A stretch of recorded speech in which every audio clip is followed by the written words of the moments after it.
அண்மை செய்தி.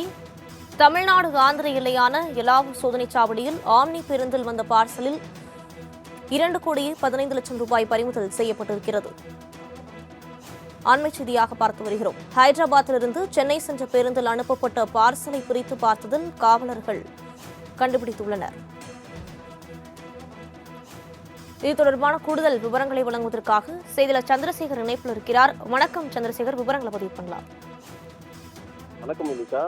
ஆந்திர மாநிலம் தலைநகரான ஹைதராபாத்தில் இருந்து புறப்பட்ட தனியார் ஆம்னி பேருந்து ஆரம்பாக்கம் அடுத்த எலாவூரில் அமைந்துள்ள ஒருங்கிணைந்த நவீன சோதனை சாவடியை வந்தடைந்தது. வழக்கம் போல பேருந்தில் சோதனை மேற்கொண்ட போலீசார் சந்தேகத்திற்குமான இருந்த அட்டைப்பெட்டியை சோதனை செய்தனர்.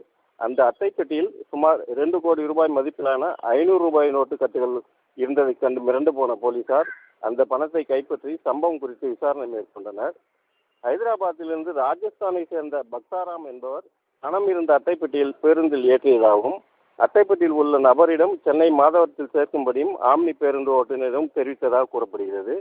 ஓட்டுநரின் வாக்குமூலத்தின் அடிப்படையில் அட்டைப்பெட்டியில் இருந்த நபரின் மொபைல் எண்ணை தொடர்பு கொண்டு பேசி பேருந்து பழுது காரணமாக கும்மிடிபூண்டிலிருந்து மாற்று பேருந்தில் பொருட்கள் ஏற்றப்பட உள்ளதாகவும் உடனே பேருந்தில் உள்ள அட்டைப்பெட்டி வந்து வாங்கி கொண்டு செல்லுமாறும் தெரிவித்தனர்.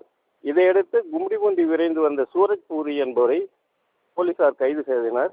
தொடர்ந்து சூரஜ் பூரியிடம் போலீசார் விசாரணை நடத்தி சென்னையில் வீட்டுமனை வாங்குவதற்காக பணம் கொண்டு வரப்பட்டதாக வாக்குமூலம் அளித்தார். ஆனால் உரிய ஆவணங்கள் இன்றி பணம் கொண்டு வரப்பட்டதால் சென்னை நுங்கம்பாக்கத்தில் உள்ள வருமான வரித்துறை அதிகாரிகளிடம் போலீசார் 2,15,00,000 ரூபாய் பணத்தை ஒப்படைத்தனர். மேலும் இது குறித்து தொடர் விசாரணை நடைபெற்று வருகிறது. இனிதா, விரிவான விவரங்களுக்கு நன்றி சந்திரசேகர்.